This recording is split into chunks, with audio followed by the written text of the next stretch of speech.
কাল বিকেলে হঠাৎ দেখি আকাশের মুখ ভার। ভাবতে ভাবতেই সন্ধ্যা নামতেই শুরু হলো ঝড় বৃষ্টি। বারান্দায় বসে বৃষ্টিটা এনজয় করছিলাম, তখনই মনে পড়ল মা আমাকে এক বাক্স আম পাঠিয়েছে। খুব ইচ্ছে হলো একটা চিল ডেজার্ট বানাবো, যেটা আমার মাইন্ডটাকে একদম রিফ্রেশিং করে দেবে। যেই ভাবা সেই কাজ, ফ্রিজ থেকে এক প্লেট আম বার করলাম। না সবগুলো লাগবে না, এখানে আমি মাত্র দুটো আম ভালোভাবে ধুয়ে পরিষ্কার করে কেটে নিচ্ছি।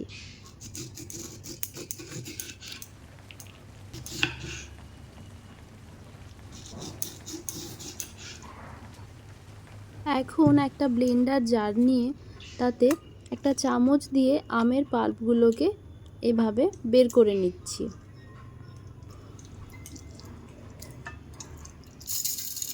সাথে দিচ্ছি হাফ কাপ চিনি আর 1 কাপ দুধ। বাকি দুধটা আমি রেখে দিচ্ছি, পরে ব্যবহার করব। এবার এটাকে ভালোভাবে ব্লেন্ড করে নিলাম। আম, দুধ আর চিনি ব্লেন্ড করা হয়ে গেছে। এখন একটা বাটিতে ওই হাফ যে দুধটা ছিল ওটা আর 2 চামচ কর্নস্টার্চ মিশিয়ে একটা স্লারি বানিয়ে নিচ্ছি। ভালোভাবে নাড়িয়ে নিতে হবে যাতে কোনো লাম্পস না থাকে। এবার একটা কড়াইতে ওই আম, দুধ আর চিনির মিক্সচারটা দিয়ে ফুটে ওঠা অবধি অপেক্ষা করব। মিক্সচারটা ফুটতে শুরু করেছে।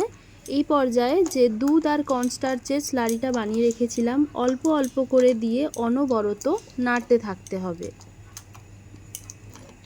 দুধ কর্নস্টার্চের মিক্সচারটা কিন্তু একেবারে কখনোই দেবেন না, এতে করে কিন্তু সহজে দলা পাকিয়ে যাওয়ার চান্স থাকে। মিক্সচারটাকে আমি প্রায় 5-7 মিনিটের জন্য মিডিয়াম টু লো ফ্লেমে ফুটিয়ে নিচ্ছি। ঠিক এই রকম একটা ঘনত্বের তৈরি হয়েছে। এবার এটাকে ভালোভাবে নাড়িয়ে আমি রুম টেম্পারেচারে ঠান্ডা করে নেব। তারপর এরকম একটা বাটি নিয়েছি, আপনারা স্টিলের বা কাঁচের যে কোনো ধরনের বাটি নিতে পারেন, বা অ্যালুমিনিয়ামের মোল্ড থাকলেও হবে। ভালোভাবে ব্যাটারটাকে দিয়ে একটা চামচ দিয়ে আমি সেট করে নিলাম। এখন এটাকে ফ্রিজে রেখে দেব 4 ঘন্টার জন্য।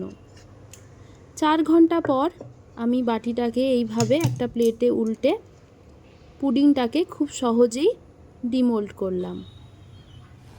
বাইরে বৃষ্টি ওয়েদার আর মায়ের পাঠানো আম দিয়ে তৈরি ম্যাঙ্গো পুডিং। এই ছোট ছোট মুহূর্তগুলোই কিন্তু আমার কাছে হ্যাপিনেস। চলো আজকের মতো টাটা।